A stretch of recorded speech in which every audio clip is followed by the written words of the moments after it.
and this is how you know if you're doing too much or too little, and just working with me on seeing, like recognizing when he's relaxed. And she just totally helped me rebond with my horse, and it was breaking my heart because I was like, if I can't do something with this horse, I'm going to have to sell him. Yeah. I'm just like really attached to him. That really wasn't an option. I understand. But he was afraid of water, and he loves baths now. He gets hose out, and he's like, I want to drink water. He would stand at my mother's in her yard and neigh at her to come get the water hose and give him water out of the hose. So before you could not get 10 feet close to him with the hose, even with the water not on. And does he not want it poured over his head now? Oh, yeah. He likes all of it now. Wow. So, and now can ride him out in the field. Matter of fact, I have sent Dale text sitting on his back, just sitting in the field texting Dale, look at what we're doing, and before. It's so great. If you saw him before, you would have just never thought that would be possible on that horse.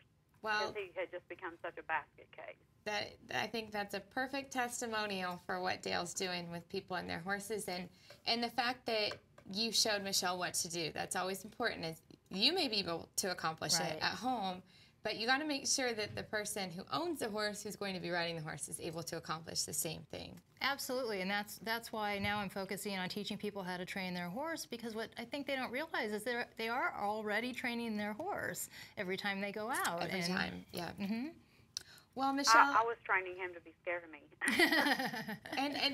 and you're not alone. I think we all, if we don't know exactly what we're doing, we're inadvertently teaching the wrong things, and so that's why it's so important to kind of just man up and ask for some help. So good for you. And it, once you get there, it's easy. And I mean, I have to tell everybody that I haven't seen Michelle in months because she doesn't need me anymore. She does. She sends me pictures and says, hi, how are you? But if she has a problem, and you've texted me a few times, Michelle, where you're, oh, I had a problem, so this is what I did, and it was fixed, and we were fine. Right.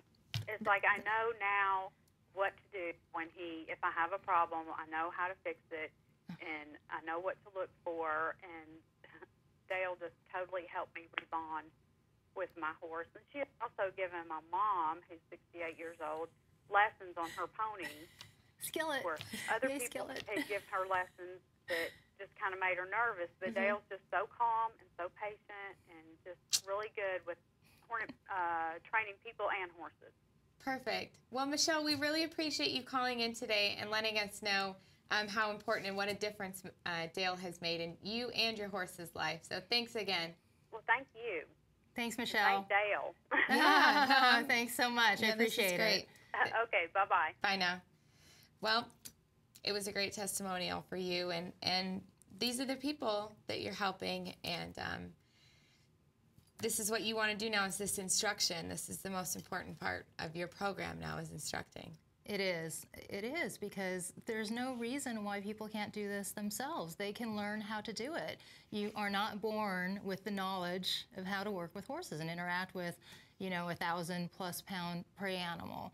So when you know, and you get that connection, and, I always tell people if it's a lot of work, if you're working hard, it's not right. It's supposed to be easy.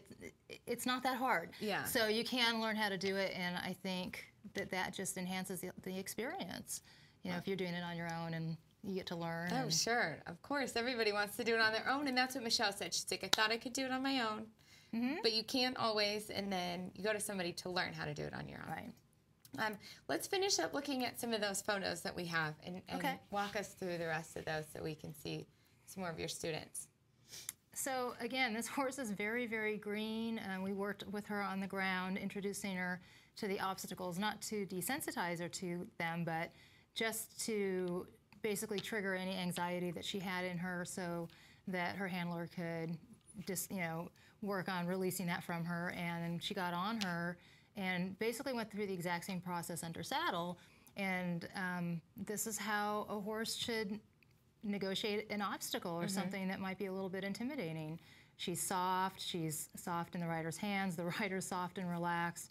So we're taking that leadership, that calm, confident human leader, And this is the result in the horse, is you have a calm, confident, it's pretty apparent there. And cooperative, yeah. So we talked a little bit about the horse using his body correctly and being in balance.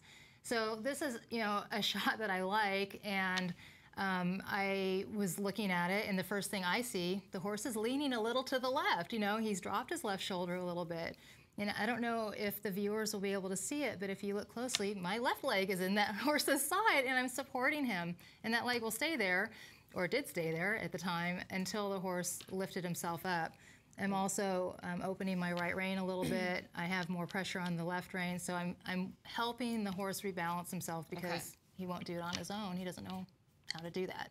And in time, as his condition and his understanding develops, then he will carry himself more consistently. Okay, so you help them to learn what it is to be balanced. So it's our job to support them. Okay. So again, talking about the importance of balance and how uncomfortable it would be if you're crooked all the time. This is a shot of a horse that is in a really nice bend. He's following an arc really well. And the way you can see that is his face is vertical. He's not twisting his head. And you can see in the shot, in all of these shots, the softness in the horse. His ears are soft. He has a soft expression. His mouth is closed and quiet on the bit. And my hands are a little bit in front of the saddle. There's no pulling. You know, I'm just giving him support and helping him, giving him the guidance he needs to adjust his body into the correct position. So here would be an example of the opposite. Okay. A lot of horses are being ridden like this, and you know, people just don't understand that this does cause this elevated neck